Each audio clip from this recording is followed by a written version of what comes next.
Hi friends, நம்ம PVR cooking சேனல்ல இன்னைக்கு நம்ம தட்டைப்பயிறு கத்திரிக்காய் சேர்த்து குழம்பு வைக்க போறோம். அது எப்படி செய்யறதுன்னு பார்க்கலாங்க. இங்க பாருங்க, இந்த குழம்பு வைக்கிறதுக்காக நான் தட்டைப்பயிறு எடுத்து நல்லா சுத்தமா ஒரு டைம் தண்ணியில நல்லா கழுவிட்டு சுடு தண்ணியில 1 மணி நேரமா ஊற வச்சு எடுத்துருக்குறேங்க. இப்போ பாருங்க, நம்ம ஃபர்ஸ்ட்லயே தட்டைப்பயிறு நல்லா கழுவிட்டு தான் நம்ம சுடு தண்ணியில ஊற வச்சு எடுத்துருக்குறோம். அதனால இந்த தண்ணி சேர்த்து தான் நம்ம குழம்பு வச்சுக்க போறோங்க. இது நம்ம கீழே ஊற்ற போறது இல்லை. அடுப்பு ஆன் பண்ணி இந்த மாதிரி ஒரு கடாய் வச்சிருக்கிறேன். கடாயில தேவையான அளவு தண்ணி வச்சிருக்கிறேங்க. இந்த தண்ணி நல்லா சூடா இருக்கட்டும். இப்ப நல்லா தண்ணி கொதிச்சிருச்சுங்க. நம்ம ஊற வச்ச தட்டைக்கொட்டையை இப்ப இது கூடவே சேர்த்துக்கலாம்.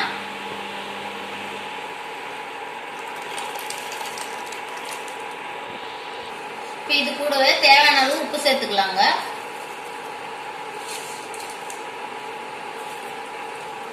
இப்ப இதை மூடி போட்டு நல்லா மூடி வச்சுக்கலாங்க.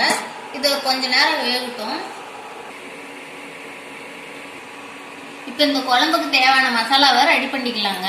இந்த மாதிரி ஒரு மிக்ஸி ஜார் எடுத்துக்கலாம். பெரிய வெங்காயம் பாருங்க, ஒரு 2 எடுத்து கட் பண்ணி வச்சிருக்கிறேன். நீங்க சின்ன வெங்காயம் இருந்தா கூட சின்ன வெங்காயம் சேர்த்துக்காங்க. இப்ப நான் பெரிய வெங்காயம் மிக்ஸி ஜார்ல சேர்த்துக்கிறேங்க.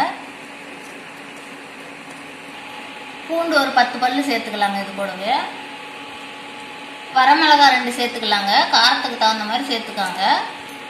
தக்காளி பழம் பாருங்க, ஒரு பெரிய சைஸ் பழம் எடுத்துருக்கிறேன். இப்போ மிக்ஸி ஜார்லயே சேர்த்துக்கலாங்க.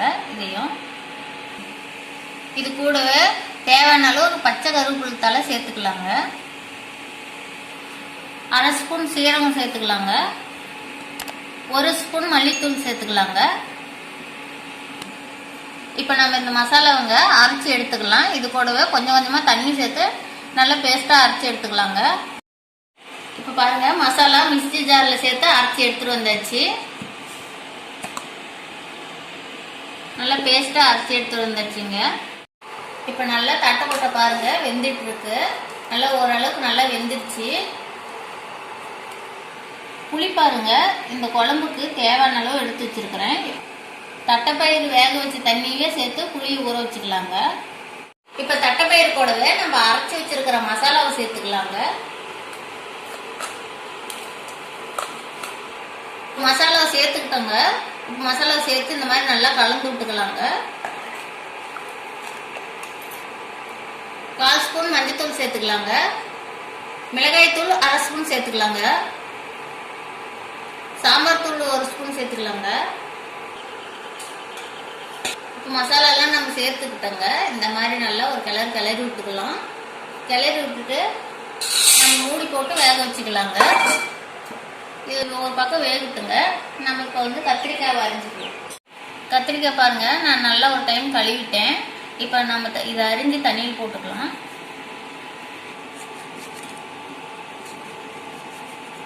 இந்த மாதிரி தட்டைக்கொட்டை கத்திரிக்காய் சேர்த்து குழம்பு வச்சு சாப்பிடுங்க. ரொம்ப டேஸ்டா இருக்கும். இப்போ இதே மாதிரியே எல்லா கத்திரிக்காயும் அரிஞ்சு எடுத்துக்கலாங்க. இப்போ பாருங்க, தட்டைப்பயிறு நல்லா ஓரளவுக்கு வெந்துருச்சு. பாருங்க நல்லா வெந்துருச்சு. இது கூடவே நம்ம கத்திரிக்காய் சேர்த்துக்கலாம். நம்ம அரிஞ்சு வச்சிருக்கிற கத்திரிக்காவை இது கூட சேர்த்துக்கலாங்க.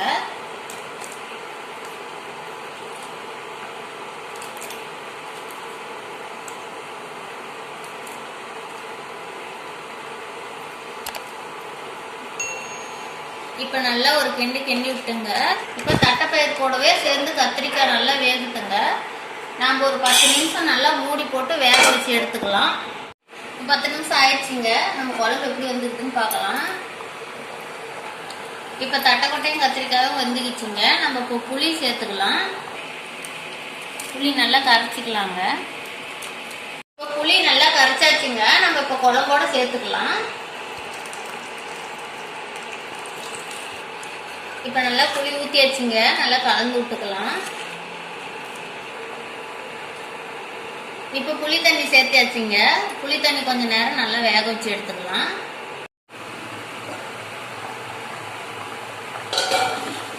பாருங்க, குழம்பு நல்லா வெந்துருச்சு. இப்ப இதை தாளிச்சு எடுத்துக்கலாங்க. இப்ப தாளிச்சுக்கலாங்க.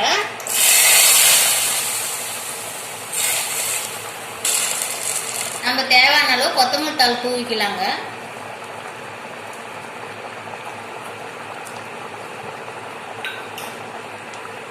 இப்போ குழம்பு ரெடி ஆயிடுச்சுங்க. நம்ம அடுப்பை ஆஃப் பண்ணிட்டு இறக்கலாம். இப்போ பாருங்க, நம்ம தட்டைப்பயிறு கத்திரிக்காய் சேர்த்த குழம்பு ரெடி ஆயிடுச்சு. எவ்வளோ சூப்பராக இருக்கு பாருங்க. அப்படியே மனம் சூப்பராக வருது. நீங்களும் இந்த மாதிரி செஞ்சு பாருங்கள், ரொம்ப நல்லாயிருக்கும். இந்த வீடியோ பிடிச்சிருந்தா லைக் பண்ணுங்கள், கமெண்ட் பண்ணுங்கள், ஷேர் பண்ணுங்கள். மறக்காமல் எங்கள் சேனலுக்கு சப்ஸ்கிரைப் பண்ணுங்கள்.